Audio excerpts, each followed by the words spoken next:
ভারত মহাসাগরে চীন থেকে ইরানগামী একটি মালবাহী জাহাজে বিশেষ অভিযান চালিয়েছে যুক্তরাষ্ট্রের সামরিক বাহিনী। গোপন এই অভিযানে যুক্ত ছিল মার্কিন সেনাবাহিনীর স্পেশাল অপারেশন ফোর্স। অভিযানের সময় জাহাজে থাকা অস্ত্র তৈরির উপকরণ ধ্বংস করা হয়েছে বলে জানায় মার্কিন সংবাদ মাধ্যম। ঘটনাটি ইরানকে ঘিরে যুক্তরাষ্ট্রের কৌশলগত নজরদারি ও চাপের নতুন ইঙ্গিত হিসেবে দেখা হচ্ছে। মার্কিন সংবাদ মাধ্যমের তথ্য অনুযায়ী গত নভেম্বরে ভারত মহাসাগরে এই অভিযান পরিচালিত হয়।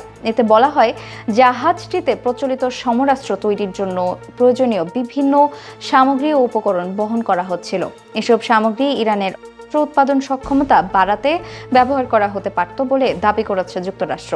অভিযানের সময় স্পেশাল অপারেশন ফোর্সের সদস্যরা কয়েক ঘন্টা জাহাজটিতে অবস্থান করেন এবং চালানটি সম্পূর্ণভাবে ধ্বংস করেন।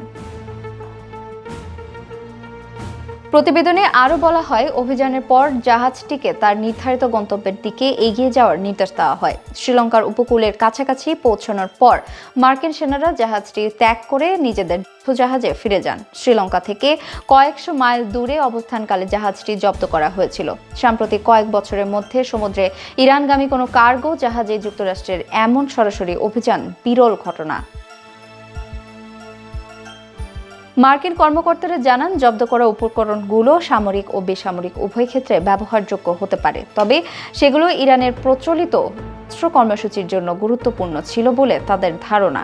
যুক্তরাষ্ট্রের ইন্দো প্যাসিফিক কমান্ড আনুষ্ঠানিকভাবে এই অভিযান নিশ্চিত না করলেও এক কর্মকর্তা জানান, এটি ইরানের সামরিক সক্ষমতা সীমিত রাখার বৃহত্তর প্রচেষ্টার অংশ। এই অভিযানের বিষয়ে প্রতিক্রিয়া জানাতে চীন ও ইরানের সঙ্গে যোগাযোগ করা হলেও দুই দেশের কোনো কর্মকর্তাই মন্তব্য করতে রাজি হননি। বিশ্লেষকদের মতে, ইরান ও চীন যুক্তরাষ্ট্রের মধ্যকার কৌশলগত উত্তেজনার প্রেক্ষাপটে এই ঘটনা আঞ্চলিক নিরাপত্তা পরিস্থিতিকে আরও জটিল করে তুলতে পারে।